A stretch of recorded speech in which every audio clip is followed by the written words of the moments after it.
은혜와 사랑이 충만하신 자비로우신 우리 아버지 하나님, 너무나 연약하고 부족한 저희들, 늘 육신 가운데 져서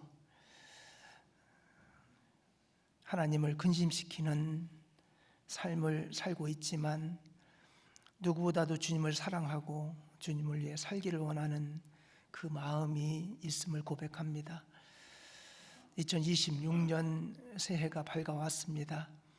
2026년도 주님께서 복 주시고 지켜주시고 은혜 베풀어 주셔서 항상 평강 가운데 힘있게 주님을 위해 살아가는 저희들이 될 수 있도록 주님 인도해 주시기를 원합니다. 또 지금 이 시간에도 우리 중고등부 학생들이 동계 수련회를 진행하고 있습니다. 잘 마치고 돌아올 수 있도록 인도해 주시고, 또 우리가 동계 수련회 때 말씀을 듣고 또 궤적 가운데 다짐하고 계획했던 것들 파약하지 않고 2026년도에는 다 이룰 수 있도록 주님 도와주시기를 간절히 원합니다. 오늘 주일을 맞이하여 사랑하는 청주교회 성도님들 한자리에 모였습니다. 이 시간에도 주님께서 마땅히 알아야 될 말씀 교훈해 주시고, 그 말씀의 힘으로 우리가 힘차게 새해를 출발할 수 있도록 주님 인도하여 주옵소서.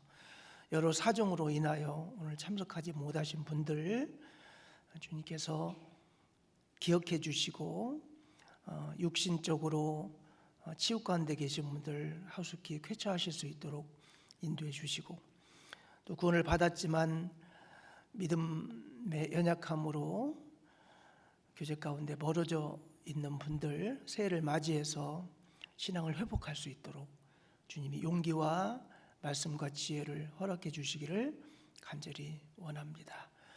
오늘 또 저희들에게 마땅히 알아야 될 교훈들을 해주셔서 힘을 얻고 위를 얻는 그런 귀한 시간 될 수 있도록 인도하여 주옵소서. 예수님 이름으로 감사하며 기도하였습니다. 아멘. 누가복음 15장 18절입니다. 누가복음 15장 18절에서 24절까지 말씀입니다. 누가복음 15장 18에서 24절.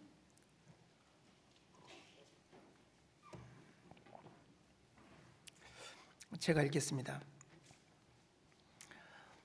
내가 일어나 아버지께 가서 이르기를, 아버지여, 내가 하늘과 아버지께 죄를 얻었사오니 지금부터는 아버지 아들이라 일컬음을 감당치 못하겠나이다.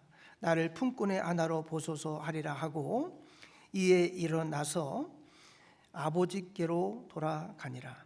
아직도 상거가 먼데 아버지가 저를 보고 측은히 여겨 달려가 목을 안고 입을 맞추니, 아들이 가로되, 아버지여, 내가 하늘과 아버지께 죄를 얻었사오니 지금부터는 아버지의 아들이라 일컬음을 감당치 못하겠나이다 하나, 아버지는 종들에게 이르되 제일 좋은 옷을 내어다가 입히고 손에 가락지를 끼우고 발에 신을 신기라. 그리고 살찐 송아지를 끌어다가 잡으라. 우리가 먹고 즐기자.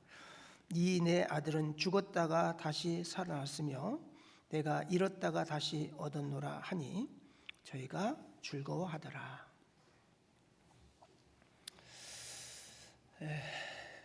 오늘은 초심, 아버지 품으로 다시 돌아가는 길이라는 주제로 말씀을 좀 상고해 보려고 합니다. 새해가 되면 저마다 새로운 계획들을 세우고 마음을 다잡으면서 이제 초심으로 돌아가자라는 말들을 이렇게 많이 합니다. 초심이라는 건 그 단순하게 말하면 처음 먹었던 그 마음이잖아요. 가장 가장 순수하고 겸손했던 그 시절에 어떤 열정이라고도 할 수가 있습니다. 이제 가게 가서 어떤 옷을 고를 때 처음에 딱 마음에 드는 거 있잖아요. 근데 더 좋은 거 없을까 하고 막 고르다 보면 결국에 처음 본 거 그거 사더라고요. 그 신기해요. 그래서 처음에 딱 이렇게 마음에 든 게 그게 참 그 마음이 결국에 이렇게 딱 아무리 골라도 그것만큼 좋은 게 없다는 생각이 들어서 결국에 처음에 딱 봤던 거, 마음에 들었던 거, 그걸 저는 꼭 사게 되더라고요. 그것처럼 모든 일에 처음 시작할 때 사실 시작은 미약하잖아요. 그러니까 미약하고 부족하고 정말 의지할 데 없고 이제 그런 상황 가운데 정말 굳게 결심했던 그 마음은 나중에 성공하고 나서도 그 처음 시작할 때 그 초심으로 이렇게 돌아가면 사람이 정말 교만할 수밖에 없는 그런 훌륭한 인물이 됐다고 해도 참 겸손할 수밖에 없잖아요. 그리고 정말 실패해서 완전히 힘들고 어려울 때도 처음에 그 시작할 때 초심의 마음으로 딱 가면 이제 새 힘을 얻고 새로 시작할 수 있는. 그때도 아무것도 없었잖아. 그때는 나 아무것도 안 했잖아.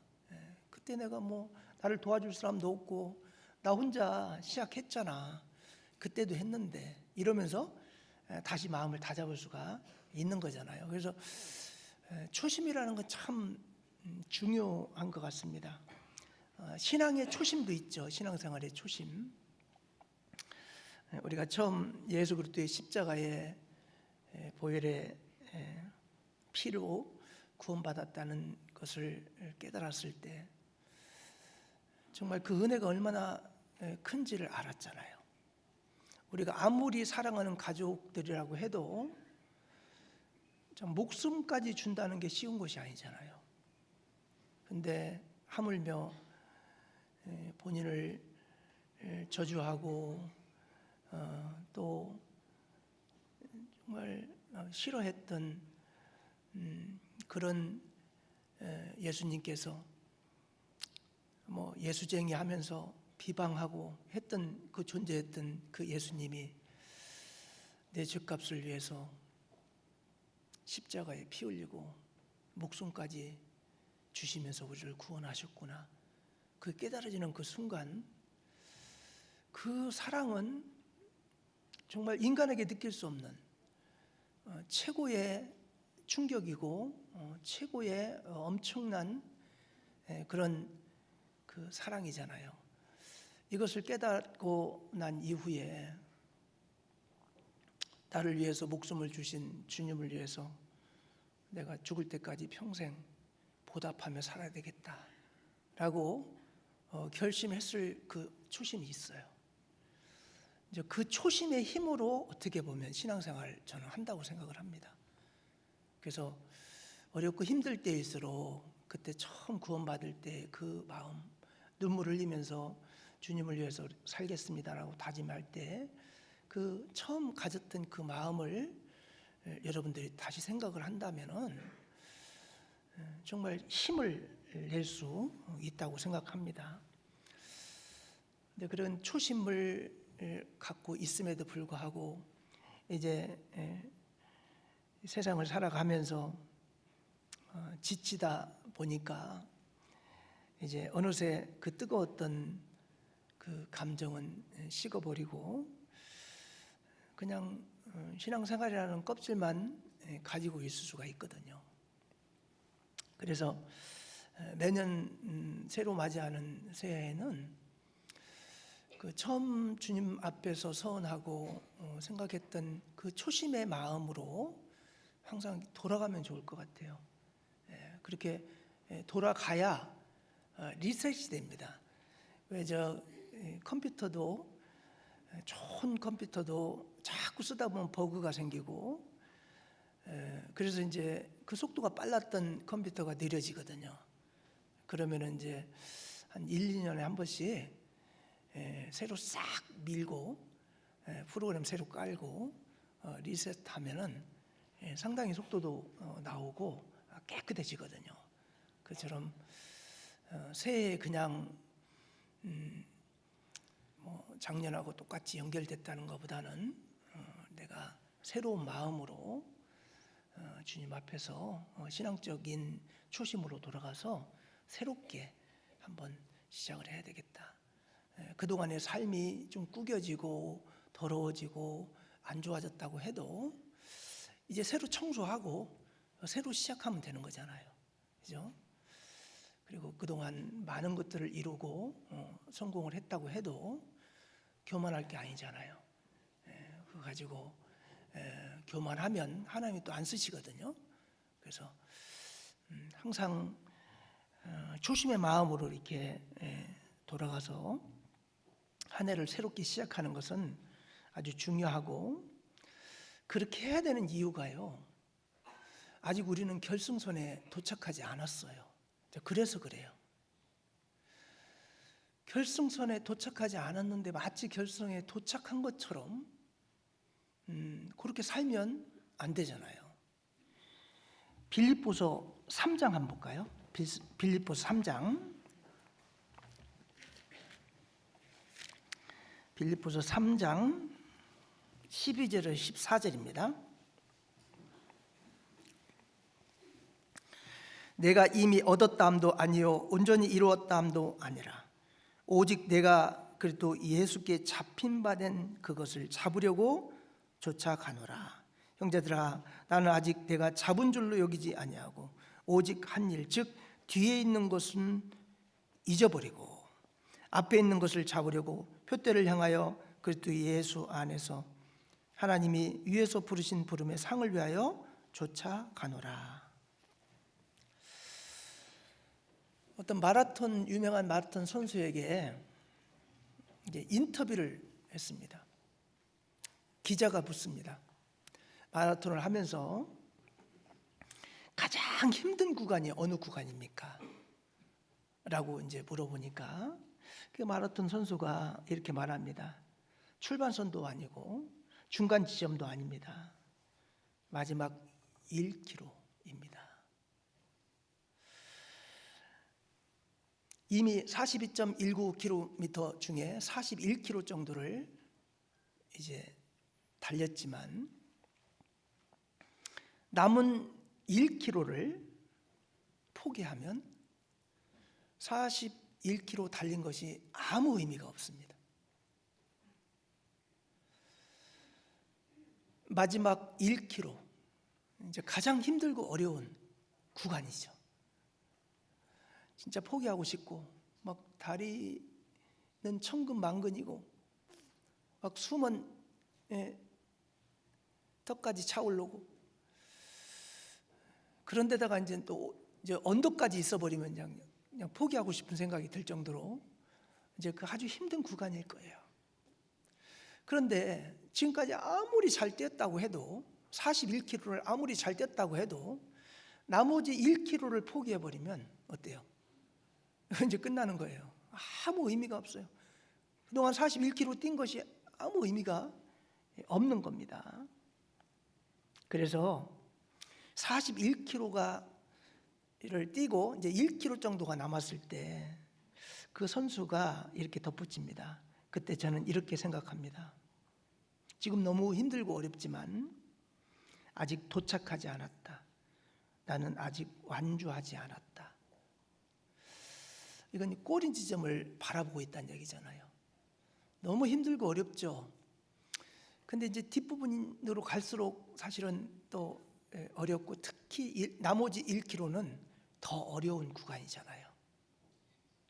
어떻게 보면 우리들의 신앙생활의 모습도 이제 주님이 자꾸 오신다, 곧 오신다, 희망 고문을 하다 보니까 언제 오시는지 모르고 얼마나 뛰어야 될지 모르고 그러다 보니까 어떻게 보면 지금까지 신앙생활 했던 것보다 앞으로의 뛸 구간이 더 힘들 수도 있어요. 그런데 우리는 결승선까지 가지 않을 수가 없잖아요.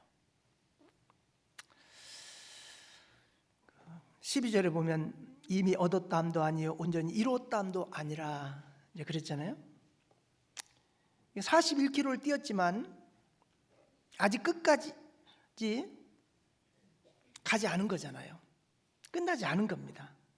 우리 신앙생활도 지금까지 열심히 힘겹게 달려왔지만 중요한 것은 아직 끝나지 않았다는 거예요. 그래서 다시 초심의 마음으로 돌아와서 다잡고 이제 그동안 했던 것 생각하지 않고 이제 앞으로 미래를 생각하면서 다시 힘 모아서 뛸 수밖에 없는 거죠. 그리고 이제 12절에 오직 내가 그리스도 예수께 잡힌 바 된 그것을 잡으려고. 마라톤 선수는 물론 메달을 생각하겠지만 메달보다도 결승선을 바라봅니다. 잡다라는 이 단어, 카탈람바노라는 이 헬라어 단어가요, 따라잡다, 붙잡다, 도달하다 이런 뜻이래요. 잡다라는 게 따라잡다, 붙잡다, 도달하다. 내가 그리스도께 잡혀서 가잖아요. 잡혀서 우리가 주님을 잡은 게 아니고 주님이 우리를 잡고 가요. 어린 아이를 엄마가 손을 잡았으면 엄마의 보폭에 맞추려면 어린 아이는 거의 뛰다시피 해야 되는 거잖아요. 그 보폭에 맞기가 쉽지가 않죠. 주님이 빨리 가면 빨리 가고 늦게 가면 늦게 가고 주님의 보폭에 맞추는 게 쉽지가 않잖아요. 그러니까 주님께 잡힌 바 된 우리들이 주님의 보폭에 맞춰 살아가는 것, 이게 잡힌 바 된 그것을 잡으려고 쫓아가는 겁니다. 주님이 이미 우리를 잡았어요. 그래서 주님이 빨리 뛰는데 나는 늦게 뛰고 싶어요. 그래가지고 안 뛰면 어떻게 질질 끌려갈 수밖에 없죠. 주님이 천천히 가는데 나 혼자 빨리 갈 수도 없잖아요. 그러니까 주님의 보폭에 맞춰서 빨리 가시면 빨리 뛰고 천천히 가시면 천천히 가고 보폭에 맞추는 겁니다. 잡혀서 주님과 보폭을 맞추기 위해서 애를 쓰는 그 모습이 오직 내가 그리스도 예수께 잡힌 바 된 것을 잡으려고 쫓아가는 상황, 그런 겁니다. 그리고 뒤에 있는 것을 잊어버리고 그랬잖아요. 뒤에 있는 것을 생각하라라는 말씀도 있지만 뒤에 있는 것을 잊어버리라는 말씀들이 성경에 참 많이 있습니다. 41km의 기록은 자랑할 것도 좌절할 것도 없습니다. 아직 끝나지 않았기 때문에 그렇습니다. 샴페인 먼저 터뜨리는 것도 잘못이지만 좌절하고 포기하는 것도 잘못이죠. 자랑하고 싶은 위대한 성과도 그리고 죽을 만큼 창피해서 없애버렸으면 하는 과거도 아직 끝나지 않았어요. 그거 생각할 필요가 없습니다. 의도적으로라도요, 과거의 기억을 밀어내는 것이 미래를 향해서 힘있게 나가는 그런 비결이 아닐까, 그런 생각이 들어요. 자꾸 과거로 가서 과거를 회상하다 보면 이제 좋은 성과를 낸 분들은 그거 가지고 자꾸 교만해지거든요. 그리고 실패한 분들은 그거 갖고 계속 좌절하거든요. 그러니까 앞으로 나가지를 못해요.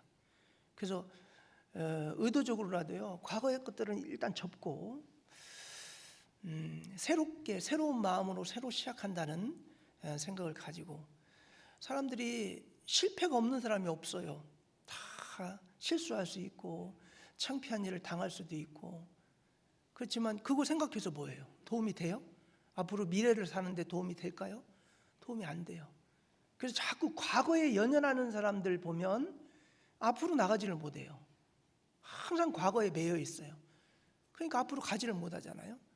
과거에 어떻건 그거는 일단 의도적으로라도 좀 접고, 내가 앞으로 주님을 위해서 미래에 어떻게 살 것인가, 어떻게 사는 것이 하나님 보시기에 합당한가, 이것을 좀 생각하고 그 새해에는 새로운 마음을 가지고 이렇게 신앙생활하는 것이 중요하다고 생각을 합니다. 그리고 이제 13에서 14절을 보면은 앞에 있는 것을 잡으려고 푯대를 향하여 그래도 예수 안에서 하나님이 위에서 부르신 부름의 상을 위하여 쫓아간다 그랬잖아요. 이 쫓아가노라라는 이 디오코라는 헬라어를 찾아보니까요, 박해하다, 뒤쫓다, 집요하게 추격하다 이런 뜻이더라고요. 누가 집요하게 자신을 추격하고 있을 때 전심전력해서 도망가는 이제 그런 뉘앙스예요. 그러니까 주님이 부르신 부름의 상을 위하여 쫓아간다는 게요, 그냥 대충 설렁설렁 느것이 이런 게 아니더라고요. 누가 막 추격하고 나를 쫓아와요. 그럼 어떻게 막 전심전력해서 그 사람을 따돌리기 위해서 아주 그냥 젖먹는 힘을 다해서 도망가잖아요. 이제 그것처럼 주님이 주신 그 푯대를 향하여 우리가 나갈 때는 그냥 느것이 대충대충 뭐 우리가 할 수 있는 범위만큼 이게 아니라 아주 전심전력해서 이제 주님을 향해서, 천성을 향해서 나가는 것을 의미합니다. 멈추는 것은 곧 넘어지는 거다, 그런 말 많이 들으셨을 겁니다. 우리가 혹시 신앙생활의 41km 지점에 와서 머물러 있지는 않는지 한번 생각해 봐야 됩니다. 이 정도 했으면 충분히 했어. 그동안 내가 희생도 많이 했고 또 살 만큼 살았고 구원 받은 지가 벌써 30년 40년 됐으니 이제 후배들이 알아서 하겠지. 아닙니다. 41km 지점에 온 겁니다. 이제 나머지 1km는요 더 중요해요. 지금까지보다. 멈추면 넘어지는 겁니다. 멈추면 태보입니다. 정지가 아닙니다. 신앙생활은 멈추는 순간 태보고 넘어지는 거예요.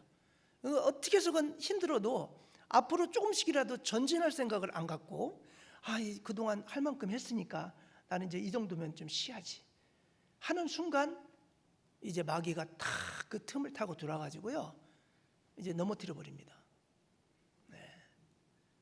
그래서 이제 신앙생활도 좁고 이 세상으로 빠져들어가 가지고 구원받기 전보다도 더 세상을 사랑하고 세상 것을 추구하고 살아갈 수가 있는 겁니다. 그래서 항상 우리가 긴장하지 않으면 이제 정지하려고 그동안 열심히 했으니까 좀 나는 좀 이렇게 쉬야지, 그런 순간 이제 퇴보되고 넘어지는 겁니다. 초심이란 처음처럼 뜨거운 마음이라기보다는요 아직 도착하지 않았다는 자각일 수 있습니다. 그래서 초심으로 돌아가는 거예요. 또 신앙의 위기는요 넘어질 때가 아니고요 이미 충분하다고 느낄 때 시작이 된대요. 그러니까 넘어졌을 때 되게 신앙의 위기라고 생각하는데요 사실은 이미 충분히 했어 라고 생각하는 순간 이미 신앙의 위기는 온 겁니다. 여러분의 마음속에 나는 그동안 열심히 힘들게 살았으니까 그만해야지. 세상에서는 퇴직하고 쉬는 날이 있겠지만 신앙생활은 쉬는 날이 있어요, 없어요? 없어요. 주님 오실 그날까지, 내가 죽는 그날까지 주님을 향해서 나가는 그 발걸음은 멈출 수가 없습니다. 끝까지 가야 되는 겁니다. 그리고 지금 힘들고 지쳐 있지만 이제 마지막 몇 걸음만 가면 결승선일 수 있어요. 우리는 알 수 없지만. 그래서 정말 결승선을 앞두고 있는 사람이 41km 이상을 달렸는데 그 1km 남겨놓고 포기하면 얼마나 아까워요. 그렇잖아요. 큰 상급 받을 수 있는데 그걸 그 1km가 너무 힘들다고 포기해버리면 이제는 41km 달려온 게 아무 의미가 없는 것 같습니다. 오늘 본문 말씀을 통해서요, 이제 오늘 본문이 탕자 비유잖아요.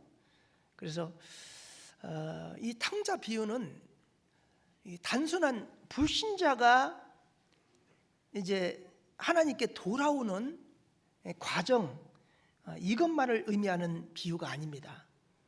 아버지의 풍요로움을 떠나서 영적 기근에 시달리는 그런 성도가 다시금 하나님 품으로 신앙의 어떤 본질, 초심으로 돌아가야 하는 것을 비유하는 그런 비유일 수 있습니다. 그래서 탕자는 두 종류죠.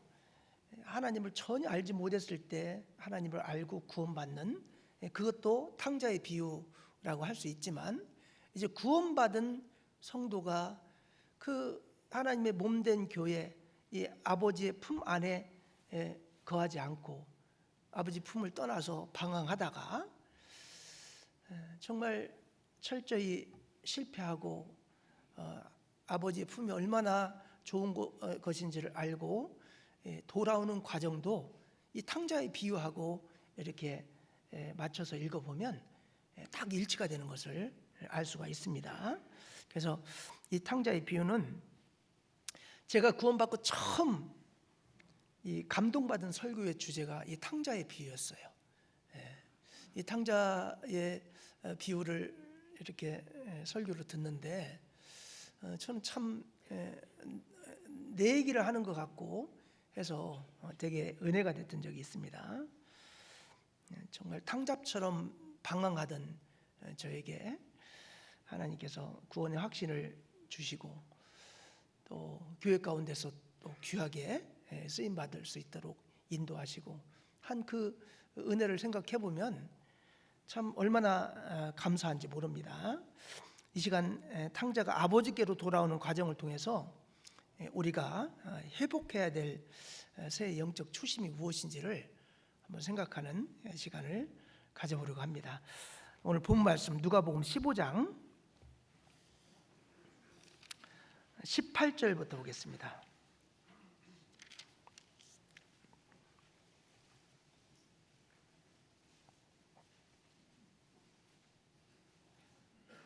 (18절) 19절 내가 일어나 아버지께 가서 이르기를 아버지여 내가 하늘과 아버지께 죄를 얻어 싸우니 지금부터는 아버지의 아들이라 일컬음을 감당치 못하겠나이다. 나를 품꾼의 하나로 보소서 하리라 하고 일어나서 아버지께로 돌아가니라. 그래서 아버지께로 돌아가니라. 참 일어나서 아버지께로 돌아가려는 그 결심을 하기까지 얼마나 많은 고민을 했을까요? 아버지께 너무나 많은 죄를 졌어. 이 상태로 아버지께 돌아가면 아버지가 나를 받아주실까? 정말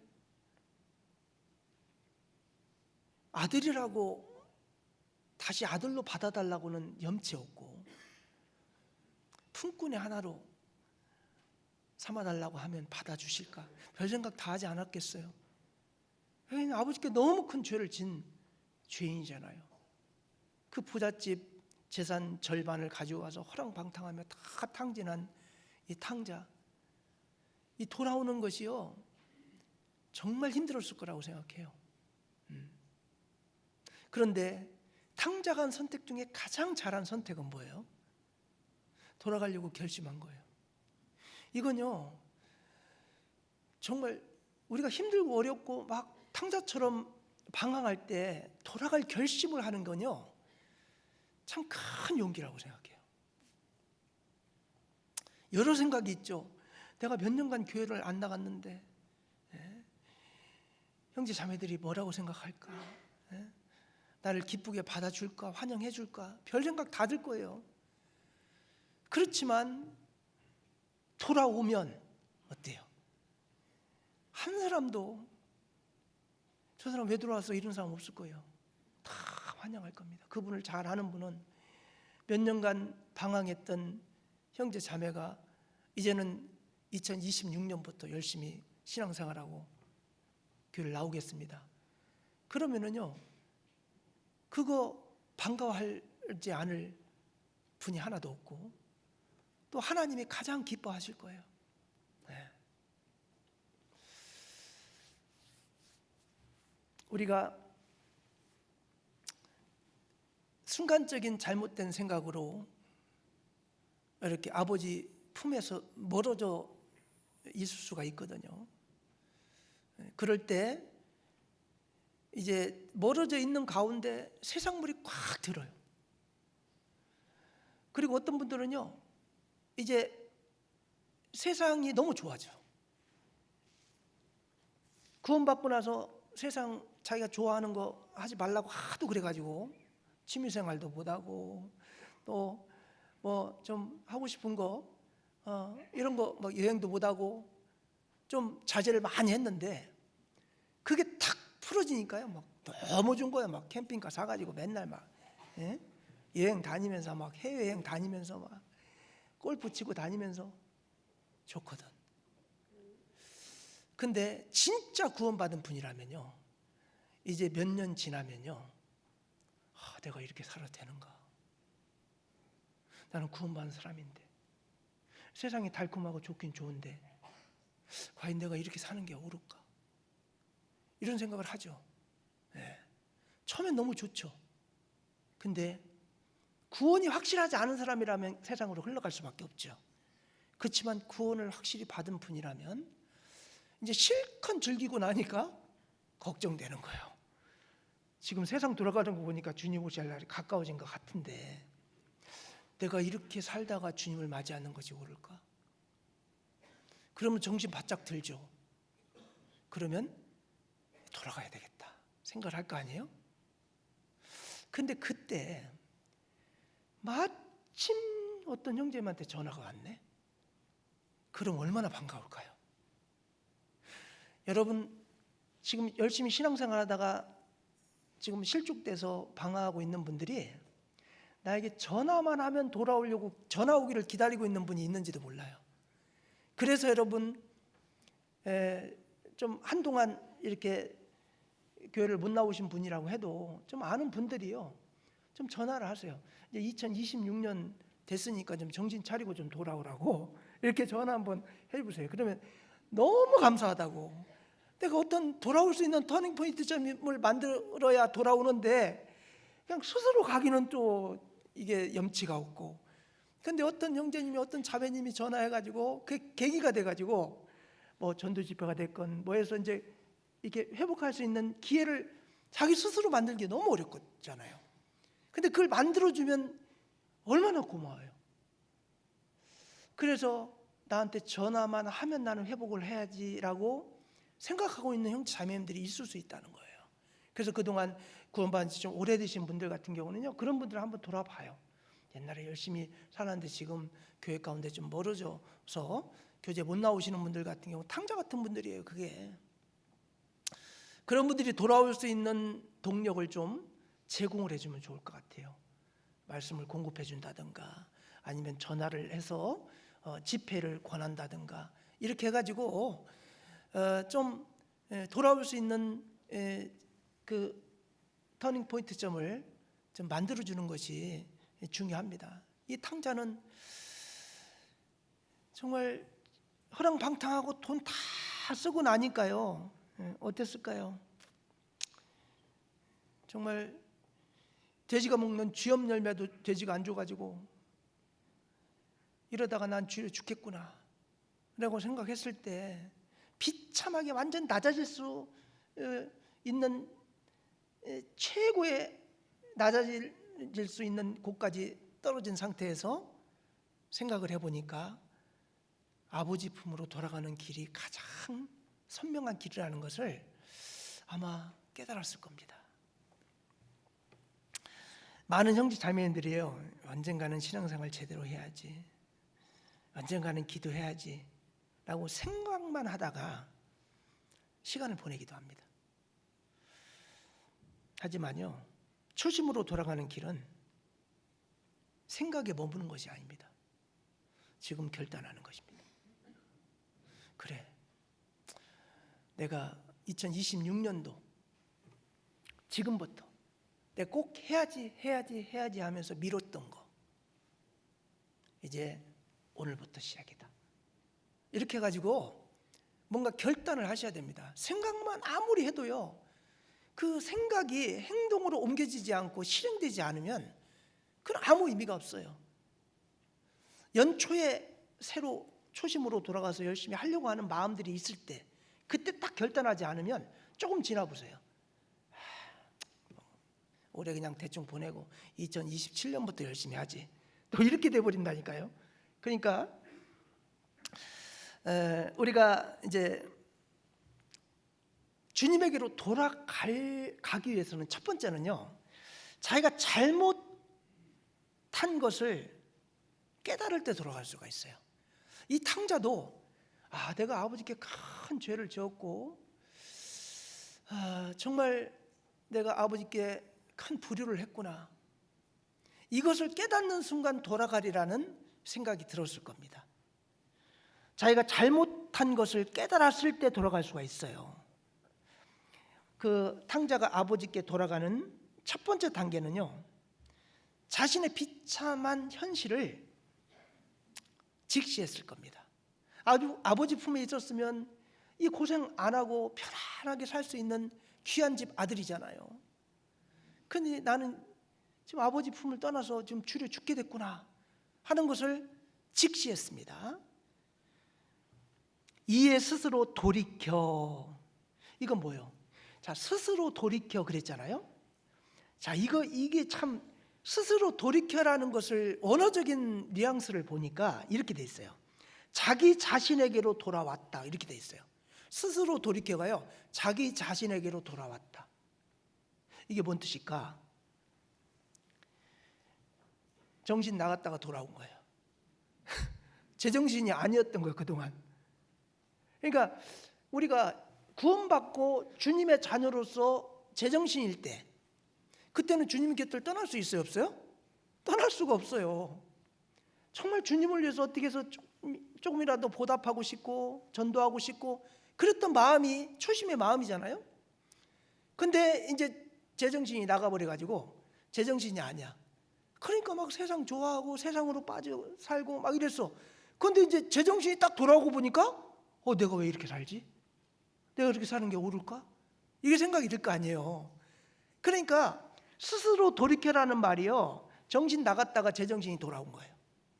그것이 그런 뉘앙스더라고요. 예. 그러니까 그렇게 하니까 이해가 딱 이제 가더라고요. 돼지가 먹는 주원 열매 먹으려고 해도 돼지가 안 주고, 정말 너무 배고파가지고 아주 밑바닥까지 떨어진 상태에서 내 아버지에게는 양식이 풍족한 품꾼이 얼마나 많은가, 나는 여기서 줄여 죽는구나. 자기 비참함을 딱 알았잖아요. 회복의 시작은요, 내가 지금 하나님께 멀어져 있구나, 내 영혼이 지금 굶주려 있구나, 이걸 알아야 돼요. 구원받은 성도가 일주일 내내 성경 한 번 안 보고 기도 안 하고 그러고 있다가 주일이니까 의무적으로 그냥 습관적으로 교회 오고, 그랬다면 정말 쫄쫄 굶고 있는, 영적으로 쫄쫄 굶고 있는 그 탕자의 모습과 다를 바가 없는 거예요. 자기의 이런 모습을 인정하고 고백하기 시작하면서 주님에게 돌아가야 되겠다 라는 생각을 하게 되잖아요. 여러분은 혹시 세상의 성공, 명예, 물질을 쫓느라 아버지 집을 떠나지 않았는가 한번 생각해 볼 필요가 있어요. 세상을 이제 가서 이렇게 좀 살다 보면 처음에는 좋을지 몰라도 이것이 하나님이 원하는 길이 아니라는 것을 알게 되죠. 나의 영적 현주소, 과연 내가 지금 현재 생활하고 있는 이 위치, 교회를 나오고 있지만 마당만 밟는 신앙을 혹시 하고 있다면 그것이 본인의 현 주소잖아요. 교회를 떠나서 교제 가운데 멀어져 있는 분도 지금 영적으로는 잘못된 자기가 있어야 할 위치가 아닌 다른 위치에서 지금 방황하고 있는 거예요. 자기의 영적인 현 주소를 한번 생각해 볼 필요가 있어요.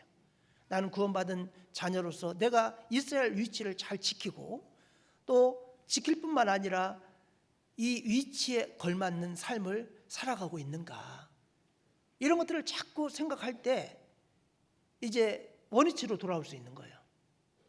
사람의 몸이 있잖아요. 몸을 교정하는 분들 이야기하는 거 보니까요, 사람의 몸은요 교정을 딱 시켜서 이제 뼈를 올바르게 딱 교정을 시키잖아요. 그런데 이제 의자를 삐딱하게 앉거나 뭔가 자세를 삐딱하게 하거나 그러면 또 틀어진대요. 교정을 딱 시켜놨으면 그대로 있을 것 같죠. 근데 틀어지는 거예요. 틀어지니까 어떻게 해요? 막 이제 허리가 아프고 막 어깨가 결리고 그러면 어떻게 해요? 다시 가서 이제 정 위치로 딱 놓잖아요. 그리고 자세를 올바로 하세요. 이 자세를 그대로 유지하기 위해서는 어떤 자세, 몸을 이렇게 몸이 틀어지지 않기 위해서는 앉을 때도 정자세로 앉고, 뭐 누울 때도 어떻게 눕고 이런 거 알려주잖아요. 그러면 이게 몸이 틀어지지 않고 제대로 골격을 유지할 수 있습니다. 이렇게 알려주잖아요. 근데 그게 잘 안 돼. 그래서 또 잘못된 자세를 하면 또 허리가 아프면 가서 또 교정하고 계속 그러잖아요. 그것처럼 우리 신앙생활도 누가 뭐 주님의 자녀답게 잘 살고 싶은 생각이 없는 분이 어디 있어요? 구원받았으면 다 그렇게 하고 싶지. 근데 이제 뭐 하나가 또 삐끗하면은 세상의 마음이 탁 돌아가 버려요. 우리가 세상에 있다가 이렇게 주님의 자녀가 됐기 때문에요, 세상으로 돌아가는 건 너무 쉬워요. 뭐 말 한마디에 어떤 그 마음 하나의 어떤 문제 때문에요 세상으로 쉽게 돌아갈 수가 있거든요. 그럴 때마다 자꾸 초심으로 돌려서 이제 정자세로 자기 위치를 돌려놔야 돼요. 그냥 자기 위치가 아니라는 걸 알면서도 그 자기의 잘못된 위치를 고수하잖아요. 그럼 거기서 고정화돼 버려가지고 이제 이건 수술 말고는 다른 방법이 없는 상태가 될 수도 있잖아요. 그래서 신앙의 현주소, 아버지께 죄를 얻어 싸우니, 이건 내가 아버지께 큰 죄를 졌구나, 내가 아버지께로 이제 정신 차리고 돌아가야 되겠다, 이런 생각을 했기 때문에 이제 자기의 위치가 잘못됐다는 걸 알았기 때문에 탕자가 돌아갈 수 있는 힘이 생긴 겁니다. 한 해를 돌아보면서 잘못한 것 돌아보는 시간을 반드시 갖고 자기 위치를 정 위치로 돌리는 게 중요합니다. 시편 32편 5절에 보면 내가 이르기를 내 허물을 여호와께 자복하리라 하고, 주께 내 죄를 아뢰고 내 죄를 숨기지 아니하였더니 주께서 내 죄악을 사하셨나이다. 먼저 내 허물을 여호와께 자복하리라 하고, 이게 뭐예요? 자기의 잘못된 것들을 하나님께 회개하고 돌이키는 그런 일들이 있을 때 그 허물을 주님이 용서해 주시고 또 옳은 길로 갈 수 있도록 안내해 주시고 인도해 주시는 겁니다. 근데 자기가 잘못된 것을 발견하지 못하고 그걸 시인하지 않고 회개하지 않잖아요. 그러면은 옳은 길로 다시 돌아올 수가 없는 거예요. 약간 이렇게 곁길로 샜다고 해도 바로 주님이 원하는 정로로 다시 돌아오면 돼요. 돌아올 수가 있거든요. 그렇기 때문에 계속 자기 자신을 자기 위치가 맞는지를 보고 위치에 맞지 않는 위치에 있다면 다시 돌리고 그러면서 주님에게까지 우리가 이제 가는 겁니다. 잘못된 것이 있다면 회개하고요, 처음으로 돌아가는 게 중요합니다. 요한계시록 2장 4절에 보면 그러므로 어디서 떨어진 것을 생각하고 회개하여 처음 행위를 가지라. 어디서 떨어진 시점, 내가 지금 잘못된 시점, 이런 것들을 좀 보고 처음 행위를 갖는 게 필요합니다. 우리 이제 구원받은 성도들이 주님을 향하는 그 첫사랑의 마음이 없어지지는 저는 않는다고 생각해요.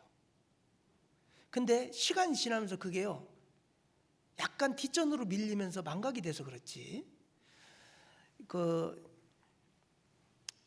결혼한 지 50년 된 어떤 노부부가요 있었는데, 그 아내가 남편에게 이제 말했습니다. 여보, 우리가 처음 연애할 때 당신이 써준 편지 아직도 가지고 있어요. 깜짝 놀랐죠. 아내가 오랫동안 이렇게 보관했던 누렇게 파란 그 편지를 상자에서 이제 꺼내서 읽기 시작했습니다. 그 편지에는 이런 문장이 있었습니다. 당신이 웃을 때 나는 하나님께 감사하게 됩니다. 당신을 사랑할 수 있음이 내 인생의 특권입니다. 이렇게 이제 쓴 편지였어요. 이걸 읽은 다음에, 편지를 다 읽은 후에 아내는 조용히 물었어요. 여보, 지금도 그렇게 생각해요? 이렇게 물어본 거예요. 여러분에게 이렇게 물어본다면 뭐라고 할까요? 그거 있겠냐? 그랬을까요? 남편은 잠시 침묵하다가 이렇게 말했어요. 내 마음은 변하지 않았는데 표현하는 일을 내가 멈추었구려. 그랬대요. 이게 맞는 것 같아요. 특히 남편들 같은 경우 표현 잘 안 하잖아요. 근데 아내를 사랑하는 마음이 없나요? 있어요. 있지만 아내가 느끼기에는 사랑이 다 식은 것 같아. 왜냐하면 표현을 안 하니까. 정말 사랑하는 마음이 있음에도 불구하고요, 이게 말하는 게 쑥스러워요. 그래가지고 사랑해요 라는 말하기 엄청 힘들죠, 그죠? 근데 그 사랑하는 마음이 없지는 않잖아요. 근데 감정적으로 이렇게 나타나기가 좀 쑥스러워서 표현을 못해요. 특히 남자들 같은 경우 그런 것 같아요. 아내를 사랑하는 마음이, 첫사랑의 그 마음이 없는 것은 아니죠. 있는데 그걸 표현하지 않다 보니까 마치 그 사랑이 식은 것처럼, 없는 것처럼 느껴지는데, 가만히 생각해 보면 그때 정말 사랑했지. 그리고 그 마음이 지금도 있지. 그런데 이제 오래 살다 보니까 뭐 그런 것들을 표현 안 한 거예요. 그게 맞는 것 같아요. 그리고 우리가 구원받을 때 주님을 사랑하는 그 마음 없어집니까? 없어지지 않아요. 근데 그 사랑의 마음을 표출하고 표현하고 그 사랑에 걸맞게 살아가야 되는데, 그걸 못하니까 항상 그 사랑이 없어진 것 같은 느낌을 이제 받게 되는 겁니다. 그래서 부부간의 사랑도 표현을 해야 서로 느낀다고 하잖아요. 뭐 다 알면서 뭐 그런데 몰라요. 표현 안 하면 잘 모르거든. 근데 특히 남자들은 이제 자녀에 대해서도 이렇게 표현 잘 하기가 어렵잖아요. 속마음은 진짜 사랑하고 또 아내도 진짜 사랑하고 하지만 그걸 표현하려면 쑥스럽고, 꼭 표현을 해야 되나, 뭐 그냥 다 알면서 이렇게 생각을 하는데 그렇지 않거든요. 초심의 마음을 좀 이렇게 생각을 해보면요, 그 초심의 마음을 표현해야 되겠다라는 생각을 이제 하게 되고, 초심의 마음을 내가 이루기 위해서 더 열정적으로 살아야겠다는 생각을 하게 됩니다. 처음 사랑을 버렸느니라. 이 에베소 교회에 하신 이 말씀을 보면 처음 사랑을 버렸느니라 그랬는데, 이 버렸느니라라는 이 말을 찾아보니까요, 이게 방치하다, 놓아두다 그런 뜻이에요. 없어진 게 아니더라니까요. 처음 사랑을 버렸다는 게 버려서 처음 사랑이 없어졌다는 표현보다는 그걸 방치해놨다. 그냥 그 처음 사랑을 자꾸 살려가지고 그걸 더 강화시켜서 그 사랑의 힘으로 뭘 해야 되는데 그걸 이제 방치해 놓은 거예요, 그냥. 우리들도 주님을 사랑하지 않게 된 것이 아니라 사랑을 표현하지 않는 것은 아닌지, 새 마음을 가지고요, 처음 태도로 돌아가는 거, 그게 참 중요한 것 같습니다. 그리고 이제 돌아가기 위해서는요, 낮아질 때 들어갑니다. 여러분, 낮아지지 않으면 못 들어갑니다. 우리가 교회 가운데 실족돼서 방황하다가도요, 자기가 낮아질 때, 우리가 낮아졌을 때 구원받은 거 아니에요? 방황하다 돌아올 때도요, 자기가 높아지고 교만해 있잖아요. 못 들어와요. 자기가 낮아져야 돼요. 사람 앞에는 얼마든지 교만할 수 있지만, 여러분, 하나님 앞에 나를 생각하면, 여러분, 아무리 훌륭하고 성공하고 출세하고 최고의 권력을 거머쥔 인간이라고 해도 하나님 앞에 아무것도 아닌 거예요. 그러니까 하나님을 생각하면 낮아질 수밖에 없잖아요. 이 탕자가 아버지를 생각하면, 그동안 그렇게 힘들어서 모은 재산 절반을 아들을 사랑해서 주었잖아요. 아무 조건 없이 아들에게 재산 절반을 주었는데 그걸 다 탕진했어요. 그거 가져가서 허랑방탕하며 탕진했어요. 그때 아버지를 생각하면 이 탕자는 어떨까요? 야, 나 같은 놈은 가서 죽어버려야 돼. 정말 못된 놈이야. 그런 생각밖에는 들지 않았을 거예요. 그게 이제 자기가 낮아지는 거거든요. 막 돈 있고 막 가서 막 마음껏 돈 뿌리고 쓸 때는 아마 교만에 차 있었죠. 그렇지만 다 잃고 나서 돌아보니까, 아버지 앞에 자기 자신을 보니까 자기 자신이 진짜 보잘것없고, 아버지가 준 돈이 아니었으면 내가 그렇게 그런 것들을 누리고 살 수도 없었고, 지금 다 탕진한 마당에 아버지 앞에 교만할 것이 아무것도 없잖아요. 품꾼의 하나로 보소서 하리라. 아들인데도 아들이라고 할 수가 없는 거예요. 그 재산 다 탕진한 아들이 어떻게, 무슨 염치로 아버지 둘째 아들 돌아왔습니다, 그렇게 어떻게 하겠어요? 그러니까 품꾼의 하나로 나를 좀 여겨달라고 할 정도면요, 이게 이제 엄청나게 낮아진 거예요. 한 해를 돌아보면 하나님 앞에서 교만했던 것들이 혹시 있다면 이 본인을 낮추었을 때 초심으로 돌아갈 수 있어요.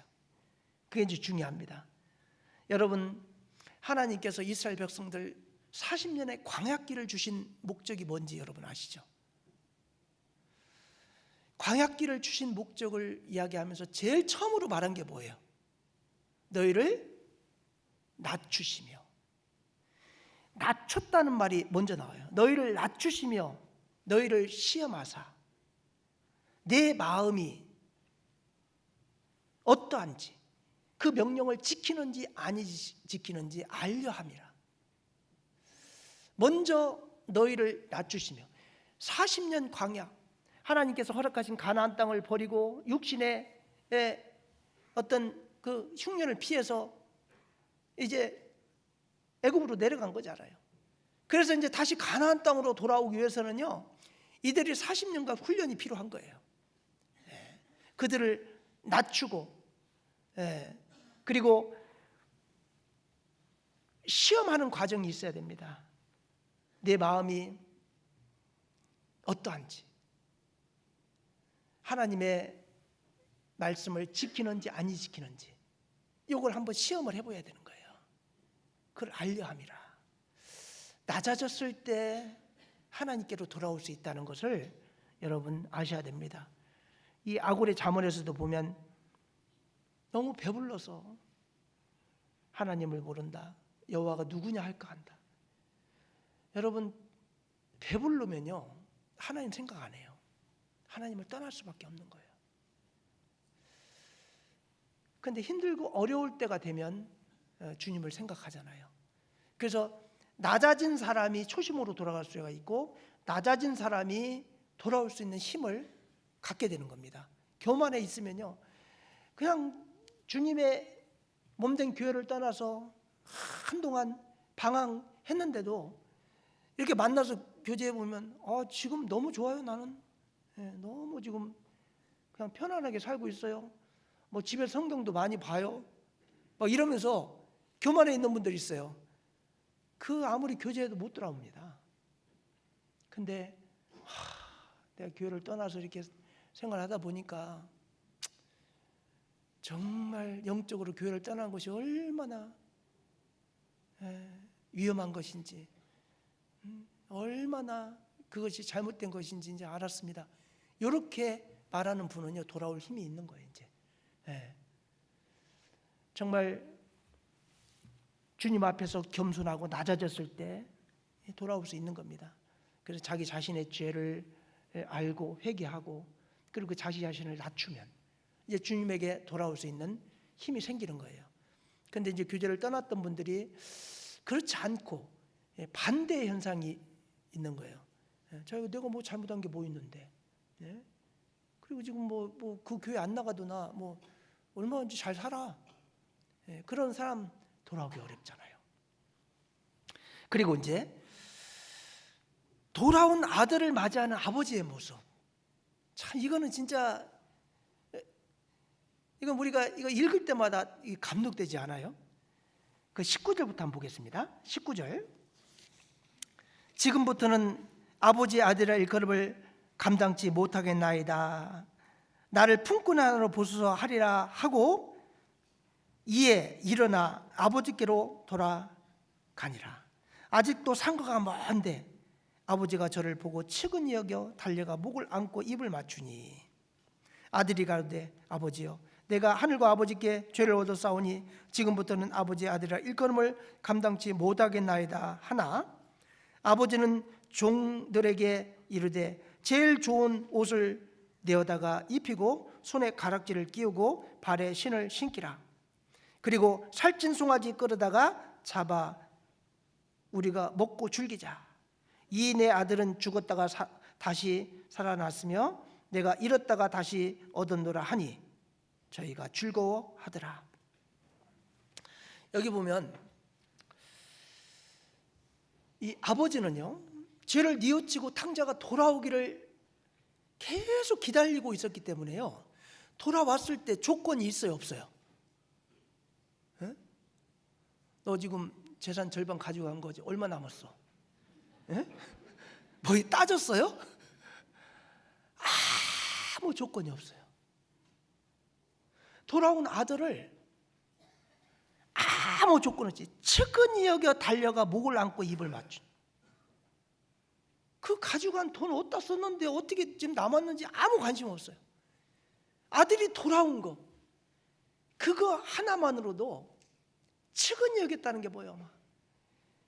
그냥 성공해서 돌아왔건 망해서 거지가 돼서 돌아왔건 일단 몰골을 보니까 거지죠. 완전히 지금 뭐 망한 거예요. 그러면 막 진짜 막 성공해가지고 막 엄청난 그 마차 타고 돌아왔다면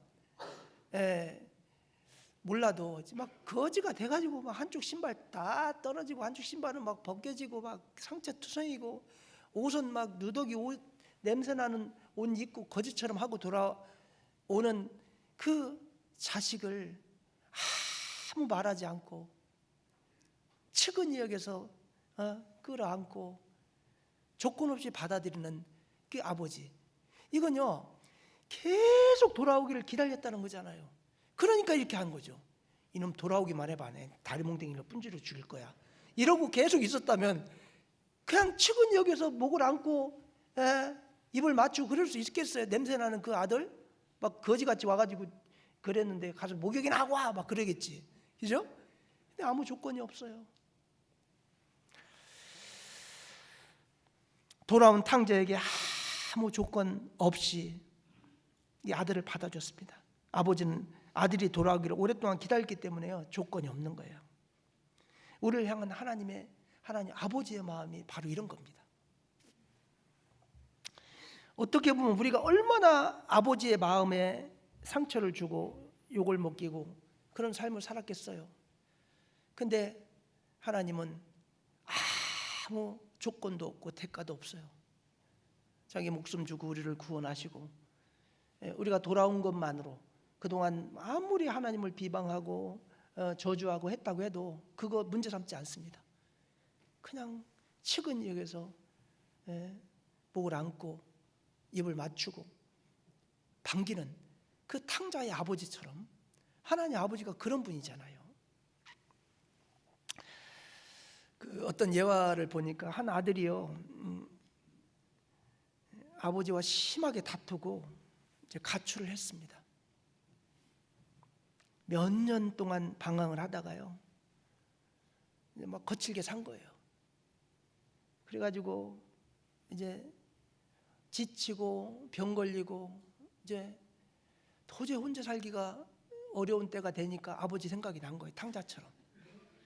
그래서 아버지가 이런 상황 가운데 돌아가면 받아줄 것이 아니라는 것을 생각이 되니까 돌아갈 수는 없고, 그래서 이제 아버지 집 근처에 밤에 몰래 와가지고 좀 집이 어떤지, 아버지가 어떤지 한번 보고 가야 되겠다 하고 이제 집으로 온 거예요.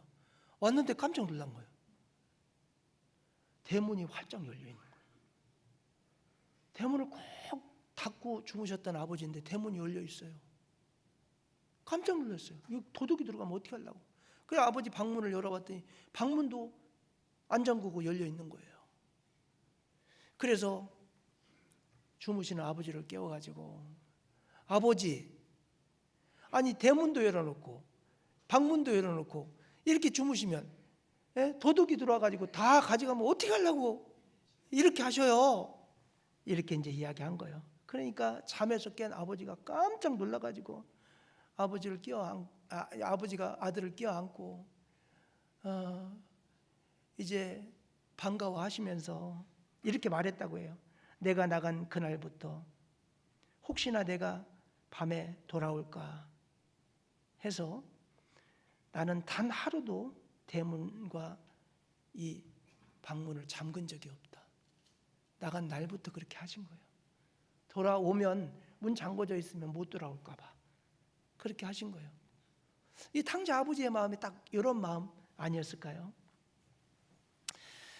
제일 먼저 한 게 제일 좋은 옷을 갖다가 입혔어요. 자, 제일 좋은 옷을 갖다가 입혀라 그랬죠. 품꾼의 하나로 삼아주세요 하는 아들에게, 그래 품꾼들이 있는 저 거지 같은 더러운 옷 입어라 그렇게 한 것이 아니고, 옷 중에서도 제일 좋은 옷, 이건 극빈 대우를 한 거예요. 여러분, 옷은 신분을 나타내는 거 아시죠? 특히 관료들 보면요, 옛날 조선시대 보세요.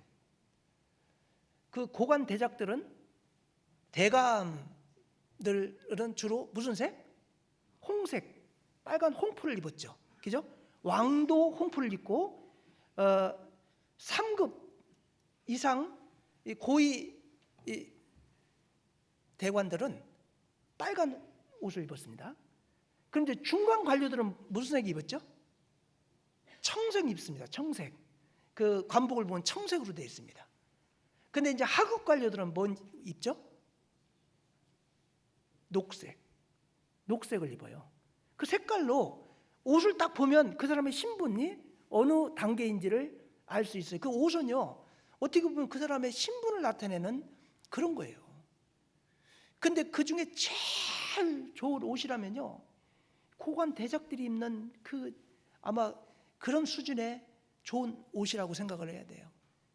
이거는 품꾼의 하나가 아니라 아들로서 모든 권한과 모든 것을 나는 인정하고 복권시키겠다라는 그런 의미라고 할 수가 있는 거예요. 제일 좋은 옷, 이것을 내어다가 입혀라. 고대 근동 지역에서요, 큰 영예를 의미할 때 옛날에 훈장 같은 게 없었잖아요. 지금 이제 뭐 국가에 뭐 큰 공을 세우면 이제 훈장을 내리잖아요. 아무것도 한 것이 없는 트럼프에게도 막 훈장 주고 그러잖아요. 그죠? 그 훈장, 이 훈장은요 명예잖아요. 엄청난 명예거든요. 그런 것이 이제 없었을 때는요, 왕이요 옷을 내립니다. 왕이 하사한 옷, 그건요 엄청난 영광이죠. 그죠? 그 이제 막 공을 세운 사람에게 그 비단 옷을 그 신분에 맞게끔 하사하잖아요. 그게 얼마나 큰 영광이에요.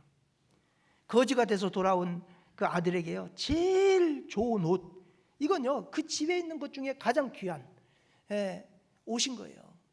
그러니까 그 신분을 완전히 복권시켰다는 것을 의미하는 게 이 가장 좋은 옷이에요.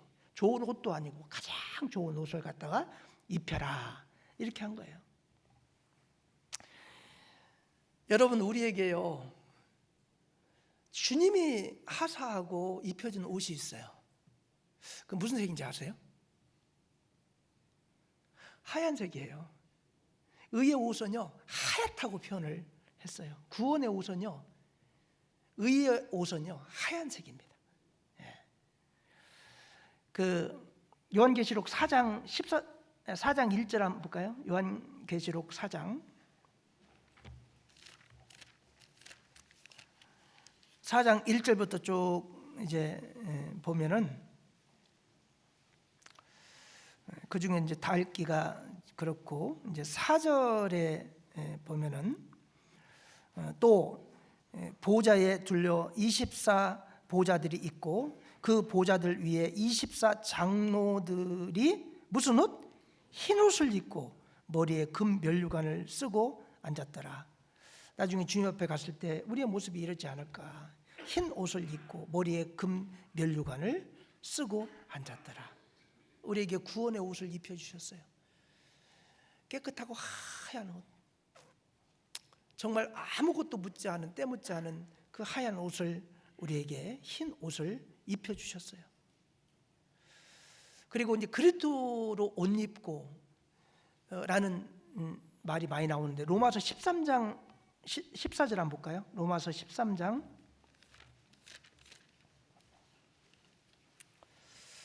14절에 같이 읽겠습니다. 오직 주 예수 그리스도로 옷 입고 정욕을 위하여 육신의 일을 도모하지 말라. 오직 주 예수 그리스도로 옷 입고, 우리는 예수 그리스도로 옷을 입는다 그랬는데, 이게 이제 구원의 옷, 의의 옷입니다. 정욕을 위하여 육신의 일을 도모하지 말라. 갈라디아서 3장 27절에도 누구든지 그리스도와 합하여 세례를 받은 자는 그리스도로 옷 입었느니라. 우리가 구원받고 주님과 하나가 된 모든 성도들에게는 지금 구원의 옷, 의의 옷, 요즘 가면 갈수록 우리나라 사람들 다 시큼한 옷만 입는 것 같아요. 검정 옷을 왜 이렇게 좋아하는데, 제가요 중구동부 수련회 갈 때요 봤는데 장례식장 온 줄 알았어. 다 새큼한 거야. 한 두세 명 하얀 옷 조금 입고 나머지 다 시큼한 거 다 입고, 갈수록 검은 옷을 좋아하는 것 같아요. 우리나라가 검은 거 아니면 하얀 거, 중간에 뭐 이렇게 회색 이런 거, 여기도 보면요 거의 대부분이 검정 옷이야. 그죠? 이게 환한 하얀 옷도 입으신 분들 계시지만 거의 검정 옷이에요. 근데 우리에게 보이지는 않지만요, 하나님이 하얀 의의 겉옷을 입혀 주셨어요. 아마 하나님은 딱 보면 벌써 그 의의 옷을 입은 사람들이 딱 보일 거라고 생각해요. 이 의의 옷, 이 그리스도의 이 예수 그리스도를 통해서 우리에게 입혀준 이 의의 옷은요, 이 탕자에게 입혀준 가장 좋은 옷, 그 옷이라고 생각해요. 우리 같이 보잘것없는 인간이지만 인간의 의는 다 더러운 옷 같으며 그랬어요. 인간의 의로 입히는 그 옷은, 꾸미는 옷은 그건 더러운 옷이라고 그랬어요. 그런데 하나님께서 예수님을 통해서 우리에게 입혀준 의의 겉옷은 하얀색입니다. 백색입니다. 그 가장 좋은 옷, 그 옷을 입지 않으면 천국에 들어갈 수 없는 그 신분을 나타내는 의의 겉옷을 우리에게 입혀주신 겁니다. 그리고 손에 가락지를 끼우라 그랬잖아요. 손에 가락지를 끼웠는데, 가락지는 자신의 권위를 나타내는 인장 반지와 같은 겁니다. 이것은 아들에게 이걸 주었다는 것은 자신의 권한을 아들에게 위임했다는 그런 의미가 있죠. 여러분, 가락지, 반지 차이가 뭔지 아세요? 뭐 가락지가 반지고 반지가 가락지지? 생각할 수 있는데, 가락지는요 딱 두 개가 짝이 돼서 이렇게 돼 있습니다. 그래서 이 가락지는요 어떻게 보면 이제 결혼한, 약혼한 이 사람 간에 끼는 게 맞아요. 둘이 하나 된 거잖아요. 이제 둘이 하나가 돼가지고, 그래서 항상 부부 일심 해서요 이 쌍가락지가 이 결혼 반지가 맞거든요. 그리고 항상 왼쪽 네 번째 손가락 여기다가 이제 그 결혼 반지를 끼잖아요. 근데 이 결혼 반지를 끼는 요 손가락에 요게 심장으로 연결이 됐다네요. 그래서 나의 같은 심장이라는 의미로 여기다가 그 쌍가락지를 낀다고 해요. 근데 이 쌍가락지가 아닌 반지는 말 그대로 반이잖아요. 그러니까 결혼하기 전에 이게 우정을 상징하고 뭐 이렇게 그럴 때는 쌍가락지가 아닌 하나의 반지만을 끼는 겁니다. 근데 쌍가락지는 이제 둘이 하나 됐다는 그런 의미가 있는 건데, 그 신분을 의미할 때 이제 가락지라는 것은요 기혼 여성들이 이제 착용을 하잖아요. 두 사람이 합쳐졌다라는 그 언약을 상징하는데요. 이제 하나님과 우리가 어떻게 보면 하나죠. 우리는 신부의 자격으로 우리가 천국 가면은 이제 어떻게 보면 구원받은 사람은 하나님의 신부가 된 거잖아요. 이제 신부로서의 어떤 잘 꾸미고 그 자격을 얻어서 이제 주님 만났을 때 정말 정결한 처녀로 주님에게 이제 시집가는 거니까. 우리는 주님과 결혼한 어떻게 보면 신부라고 할 수가 있어요. 그래서 이제 쌍가락지라는 것은 어떤 좀 뭐 그냥 권위를 상징할 수도 있지만, 이제 아버지와 아들 이 모든 권위가 같이 이제 공존하고 같이 함께 한다는 그 권위를 완전히 이제 회복한, 아들로서의 어떤 권위를 완전히 회복한 것을 의미하는 표시로 쌍가락지를 이렇게 이제 끼워준 겁니다. 양자의 가락지. 정말 우리는 원래는 마귀의 자식이었잖아요. 근데 주님께서 이 어떻게 보면 가락지를 우리에게 끼워주면서 우리를 양자 삼았어요. 그래서 이제 주님과 우리가 이제 하나가 된 겁니다. 그래서 이제 그 양자의 가락지는 주인의 혈통으로 인정을 하는 거고, 그리고 기업을 상속받을 상속자를 의미하고, 이제 우리가 구원받은 날 하나님께서는 우리에게 양자의 가락지를 끼워 주신 겁니다. 어떻게 보면 신부로서의 자격을 이제 인정을 해준 거라고 할 수가 있습니다. 그래서 요한계시록 21장 9절에서 11절을 보면, 내가 신부 곧 어린 양의 아내를 내게 보이리라. 사실 우리는 어린 양 예수님의 이 아내의 신분으로 이제 우리는 천국에 이제 가는 겁니다. 그래서 호세아서 2장 19절에도 내가 내게 장가들어 영원히 살 때 의와 공변됨과 은총과 긍휼이 여김으로 내게 장가들며, 주님은 우리를 신부로, 구원받은 성도들을 신부로 인정을 합니다. 그래서 그 고대 로마 시대에 왼손 약지 혈관이 심장과 바로 연결되었다는 것을 그들은 믿어가지고요. 실제 과학적으로 그런지는 모르겠어요. 근데 이제 그 고대 로마 시대에는 심장과 연결됐다고. 그래서 베나 아모리스 이 그 결혼한 사람이 왼손 요 약지에 끼는 이 반지를 사랑의 혈관이라 그래가지고요. 이 여기다 꼈다는 것은요, 나의 심장을 당신에게 드린다, 이 언약의 고백이라고 이렇게 이야기합니다. 근데 사실 우리는 주님의 자녀로서 또 주님의 신부로서 하나님이 이 쌍가락지를 우리에게 끼워 주었어요. 그래서 그걸 늘 생각하면 얼마나 감사해요. 이제 탕자처럼 방황하던 우리가 주님에게 돌아왔을 때 주님은 우리에게 쌍가락지를 끼워 준 겁니다. 그리고 이제 발에 신을 신겼죠. 자, 이 신을 신긴다는 거, 이건요 종이 아니라 아들로 인정한다는 의미가 되는데요. 실제인지는 모르겠는데 제가 문헌을 찾아보니까 그 당시 종들은 신발을 안 신었다는데요. 발 신어서 어떻게 살았지? 평소에 뱃말 걷기를 엄청 많이 했는 모양이에요. 신분이 높은 사람만 신발 신었고 종이나 노예들은요 신을 안 신었다는데요.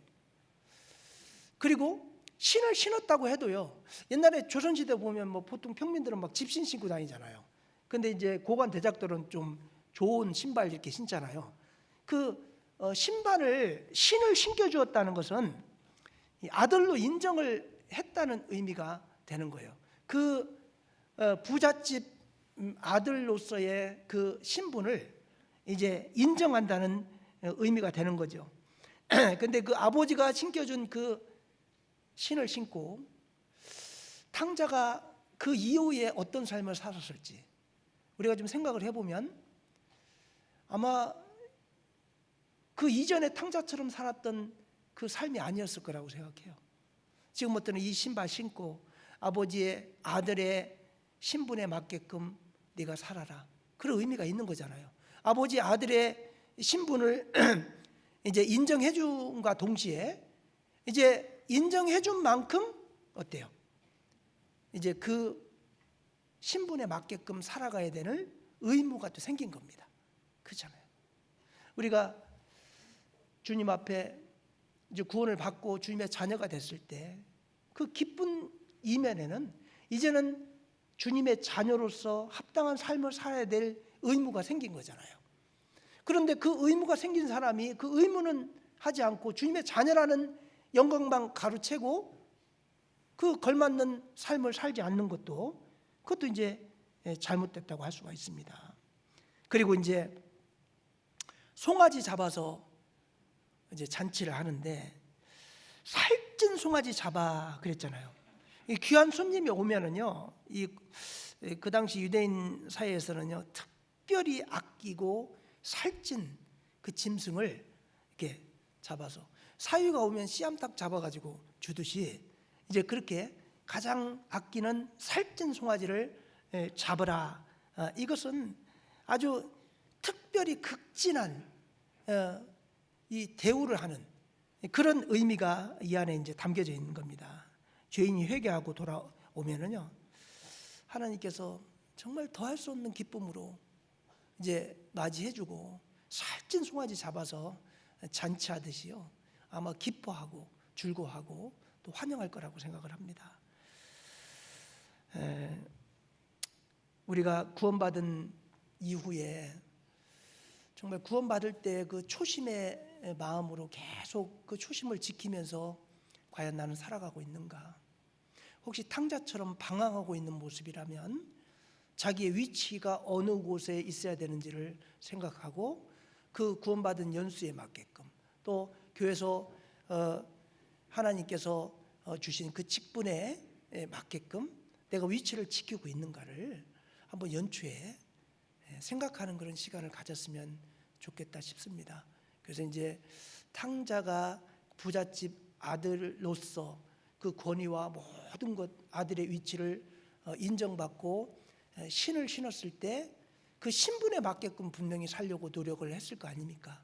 그처럼 우리 구원받은 성도님들도 정말 나를 구원하신 주님의 자녀의 신분에 걸맞게끔 과연 내 지금 살아가는 그 삶이 걸맞는 삶을 살고 있는지를 한번 좀 생각해보고, 혹시 그동안 그렇지 못하고 탕자처럼 방황했다면 이제는 새로 돌아온 탕자의 위치로 돌아와서 좀 주님 은혜와 사랑에 걸맞는 삶을 좀 사셨으면 좋겠다 싶습니다. 저 자신도 이 설교를 준비하면서 과연 내가 지금까지 구원받고 내 위치에 맞는 삶을 살았는지를 계속 돌아보는 그런 시간을 가졌거든요. 그래서 지금까지 어떻게 사는 것들을 생각하지 마시고 이제 자기의 어떤 구원받은 위치를 좀 찾아서 앞으로 이제 잘 살면 돼요. 미래에. 그래서 2026년도는 그동안 살아왔던 삶보다도 더 그 진보된 삶이 될 수 있도록 그렇게 했으면 좋겠습니다. 기도하고 마치겠습니다. 은혜와 사랑이 풍성하신 우리 아버지 하나님 감사합니다. 오늘 초심이라는 주제로 말씀을 좀 생각해 보았습니다. 우리가 하나님 앞에 정말 탕자처럼 방황하던 보잘것없는 인간이었지만 천지 만물을 창조하신 주님의 자녀의 위치로 우리를 신분 상승해 주시고 또 그에 걸맞는 삶을 살기를 원하시는 줄 압니다. 2026년도 우리의 위치가 어느 곳에 있어야 합당한지를 깊이 생각하고 그 신분에 걸맞는 삶을 살아갈 수 있도록 지혜와 능력과 용기를 허락해 주시기를 간절히 원합니다. 우리의 삶이 주님을 기쁘시게 하고 우리를 구원하신 주님의 마음에 흡족한 그런 삶이 될 수 있도록 주님께서 인도하여 주옵소서. 예수님 이름으로 감사하며 기도하였습니다. 아멘. 광고 전에